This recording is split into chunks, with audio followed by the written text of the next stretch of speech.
I grew up in Bayside, fairly middle class, and have been living in the same house my whole life. At 17, university was the first time where I enrolled, competed, or participated in something that was more than just a few suburbs away. Over the next 3 years, I chose design studios, which I had no prior knowledge in, to purposefully disorient myself. This portfolio narrates in a linear way the path since taken across Melbourne into the realm of architectural design and the beginnings of my own personal practice. My first studio, Specificity, led by Susanna Waldron, and Remediation, led by Jane and Paul Dash, consolidated an understanding of inner city communities and the built environment reflected in St Kilda and Fitzroy North. Through walking around and exploring St Kilda, you didn't have to look very far to notice its problems with drug abuse, vandalism, and homelessness. Although contrasting this, it was just as easy to appreciate the suburb's beauty in its theatres, beaches, gardens, venues, theme parks, and community. For this studio's Veg Out Gardens redevelopment project, it was important for me to create a design that was welcome for all, embracing the suburb's multifaceted demographics, an enticing civic design for exploration that wasn't obsessed with its facade and used the suburb's familiar colours and materiality to draw communities into the gardens, cafe, art studios, and recreational spaces. For Remediation Studio and exploring North Fitzroy, the site played a much more obtrusive part to the suburb. As the site was occupied by an old gasworks site which has sat dormant since the 1970s, contaminating the heart of the suburb, I knew that this project's main focus would be for it to no longer be avoided by the community. Through further exploration of the suburb, North Fitzroy has hidden moments of repurposing old locations, turning old banks into cafes, old milk bars into art studios.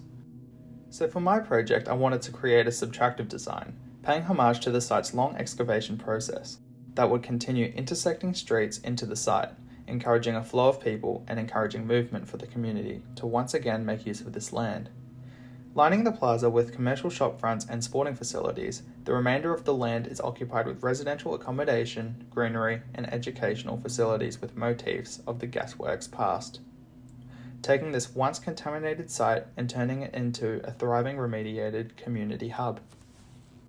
In my next studio on Country Framlingham, led by Christine Phillips and Stasnos Mansis, I had the opportunity to work with and learn from Aboriginal elder Uncle Leonard Clark about Indigenous culture. My understanding of Indigenous design at this point was solely the barrack building designed by ARM behind the RMIT Design Hub. This gesture of recognition has been seen as problematic, as his identity has been placed amongst a capitalist building located in the Melbourne CBD. Also showing images and footage of deceased elders to many Indigenous communities is seen as disrespectful and insensitive. Whether I agree or disagree with these criticisms is irrelevant. This area of discussion being so unresolved and contested did concern me, but it also excited me, as in my view there won't be a perfect solution to this problem. However, gestures and ideas like this does create awareness, furthers discussion, and from that progresses the issue forward. In the case of the barrack building precedent, ARM architects sought due diligence and were in constant consultation with the wider Wurundjeri people and the family of William Barrack throughout the design process, so having Uncle Lenny in consultation with our projects for his land quickly squashed any apprehensions I may have had going in. Discussions with Uncle Lenny one-on-one was wonderful, learning about his drive for our projects to give back to Indigenous people, his own personal experiences, tragedies, family, and desire to help others, to then have this project built to facilitate a continuing place to teach any culture about Indigenous Australia. Allowing me to discuss how I could add in a piece of myself into my design, learning about his land's volcanic foundations, the volcanic connections to his people gave me the perfect pushing off point to commence my own project. Using the surrounding volcano's topographical line works and outlines to influence my project's layout specific to the land's location. Then using parametric and generative design methods to build up the external volcanic surface to fuse new technologies into the built form, which from discussions with Uncle Lenny was something that excited him.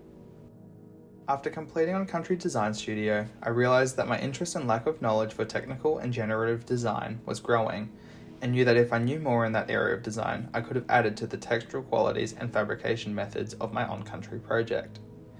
In the same semester, I enrolled in Urubara's design elective, led by Mark Gibson, as well as Forming Complexity Design Studio, led by Hassam Mohammed and Nick Bao. Urubara's was about parametric C# coding to generate self-building scripts. The final outcome resulted in a self-growing staircase that could adapt to any path or curve input, built with supporting structure underneath the treads and for handrail support. Learning C# coding was just as, if not more complicated than learning a new language.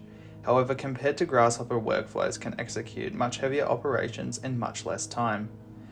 This course was more about the understanding of a new skill set from a virtual coding level. However, Forming Complexity had more of a focus on converting virtual design into real-world fabrication. Forming Complexity Design Studio was looking into 3D printing fabrication techniques for potential upscaling to complex generative large-scale built forms. This meant much trial and error in 3D clay printing, with many errors. Collapsed prints, clay extruder robotic limitations of time for the prints, transportation from COVID lockdowns, which was very troubling, however interesting to trial out. The knowledge I gained through these issues, like the understanding of the 3D printing process, the use of draft angle analysis, custom changes to the robot's speed and strength, and even using our hands to physically intervene. The end of the studio meant creating a 3D clay printed mold to cast in concrete, to assemble a component designed for a large-scale aggregated building, which in the end was an overall successful experience. However, now I find myself questioning how much I should let technology influence my design work.